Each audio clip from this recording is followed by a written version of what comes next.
what's going on? We're trimming briskets. We're gonna use this slicer. I've been seeing a lot of people online making videos trimming briskets with slicers. I usually use one of these 6-inch Torinox semi-flexible boning knives. I really like it. We're gonna see if we can do it with the slicer. We also just chugged a bunch of bad milk, so if we puke, we're doing it on the internet. Let's party.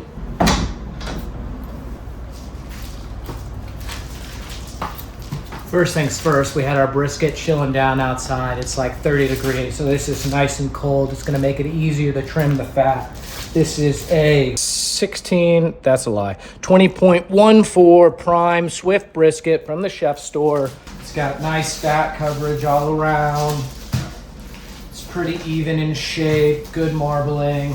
We're gonna try to trim this the way the guys at B.B.Q did it, which is a little bit different than our process. We'll give you the before and after trim weight. Yeah, we will. That was upside down. No. I can tell you this knife is not very sharp. So if I can't trim this, it's not my fault. Just kidding, it is totally my fault.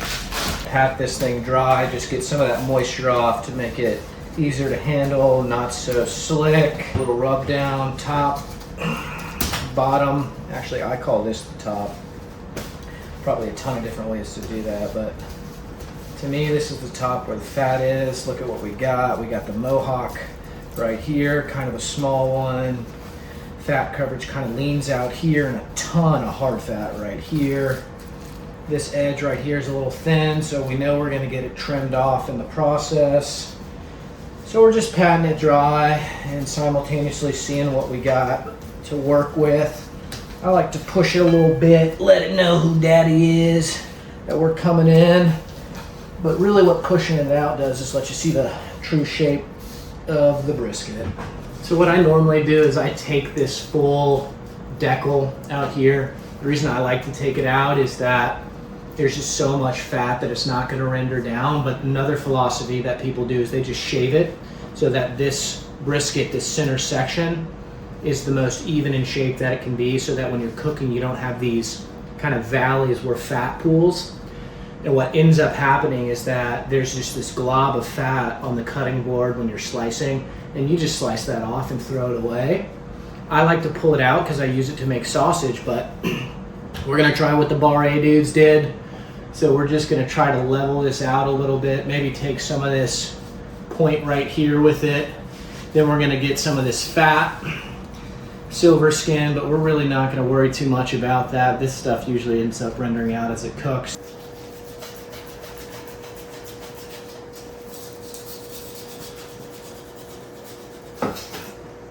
All right, now we're gonna get on the silver skin. It's easier if you cut in the direction of the grain. So I can see the muscle structure is running this way, the fibers of the grains.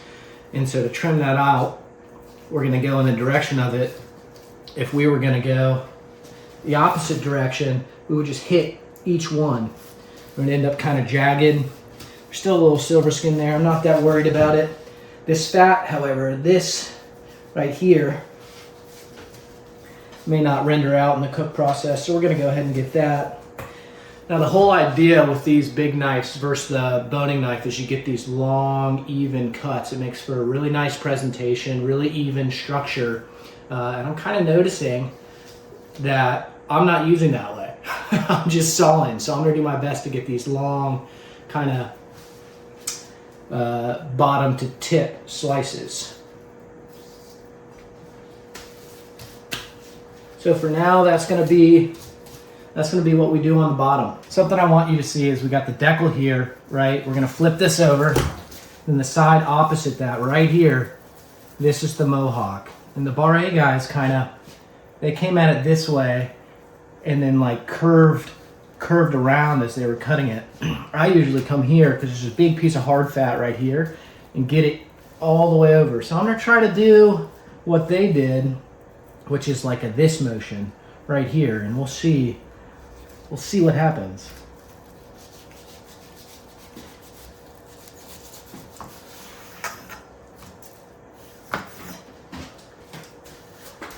overall, I'd say that looked pretty good. We've still got this piece of hard fat that I need to get out. And they're really big on these cuts like this motion, right?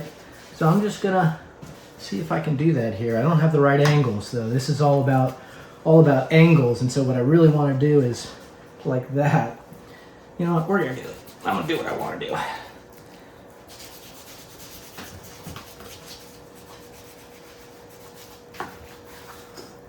All right, so we got all this kind of soft fat here. It wants to pull itself off. That's okay, we'll deal with that later. We're gonna flip this thing around and show you we got this here, which this is just a ton of fat. So we're gonna take that same philosophy. We know that this is a lot of fat right here. And so we're just gonna come through and shake that off. Same with this side. We're just gonna keep doing that.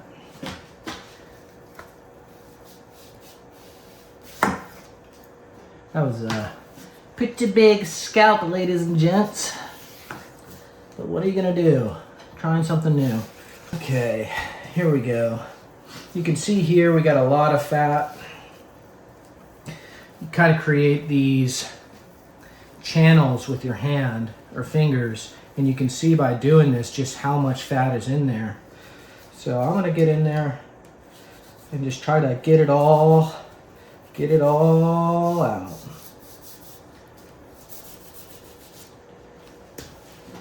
So this is exactly what you don't want to do right here.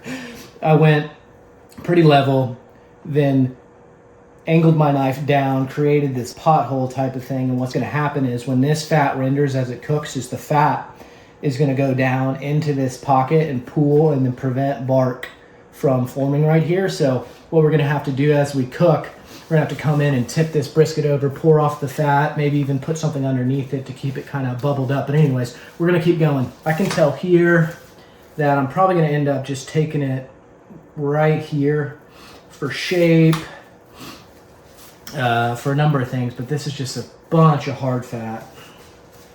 So we're going to go ahead and get that done. And it's easier as you do this if you slice like this and then pull away at the same time. So for me, I'm actually going to turn it around to get it closer to where I can see, and so that when I cut, I can create this tension and just pull it away and make it easier. So that's what we got right there. And so you can see how much fat we've got. That's just an incredible amount of fat right there. And so we're just gonna keep rocking. Try to create these rounded cuts as we do it. And tension too. But here's the deal. The way that I'm using this is I'm sawing, which isn't, quite the intention or the thought process behind these big slicers. You want to go, the full length of the blade. I'm finding it a little cumbersome, a little wieldy. I don't have the precision I've got with the smaller cut, and so I really need to, what I need to do is I need to slow down so that I don't do what I did here and take more than I meant to. I'm also thinking a lot because I'm talking to you guys, which I don't normally do, but I'm liking it.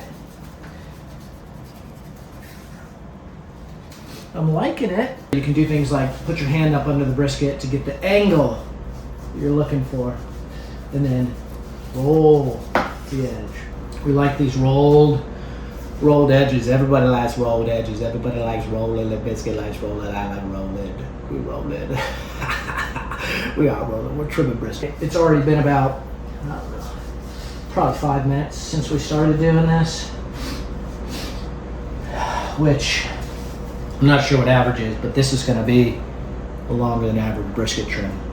Now we're going to try to, this is thin. This little bit here is a thin floppy edge. It'll just burn. So we're going to try to get this rounded about here.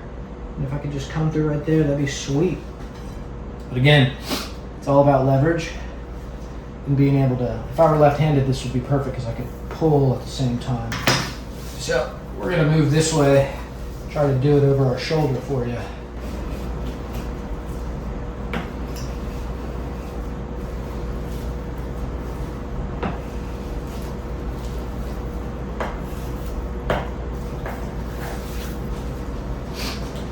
I give that a C+. It's hard to get this done on camera, but you know, not too bad. Round it here. Try to get this nice round shape. Take the corners as we see them. This needs a little cleanup.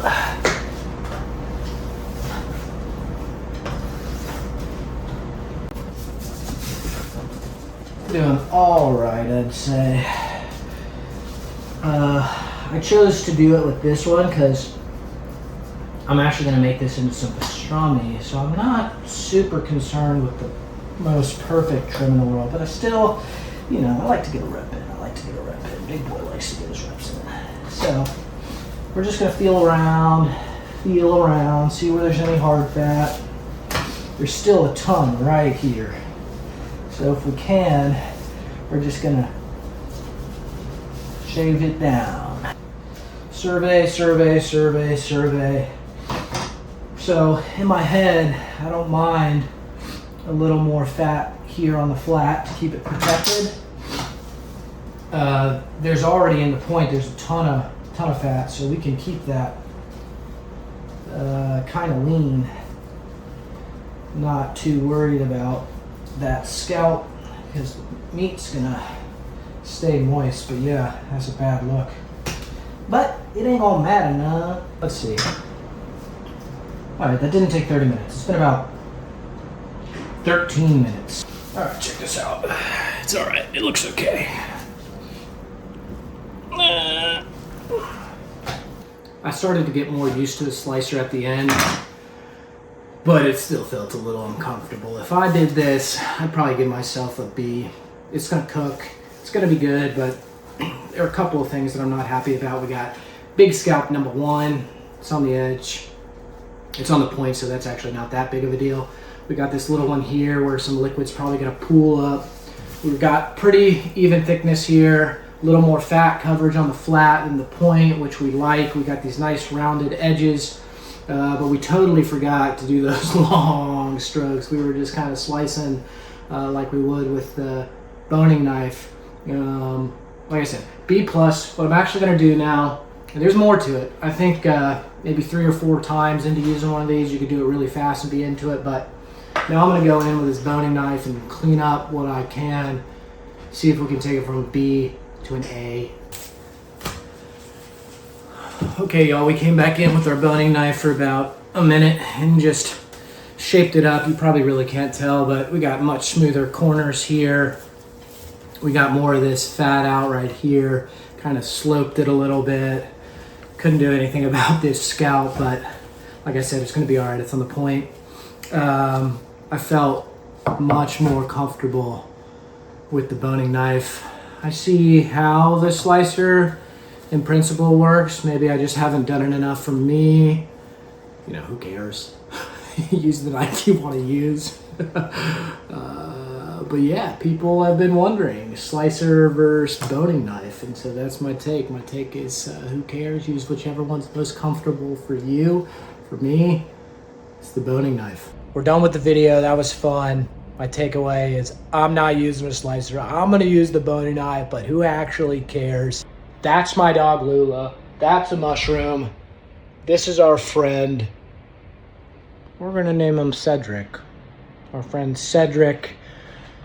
We're gonna keep filming these YouTube videos, having a good time. We're gonna get better as we go, but we're trying not to go too far into production so that you guys can tell that this is what's really going on in our backyard. So what I'm really saying is I'm not very good at filming YouTube videos, so we're gonna keep them really low fidelity until we get good at it there. Oh. Deal. Okay, ladies and gentlemen, we got 1,276.8 grams of beef, which is 2.8 pounds of meat. And we got 2,329.0. Love that nice round number. Grams of fat, which is 5.14 pounds of fat, my brothers in beef.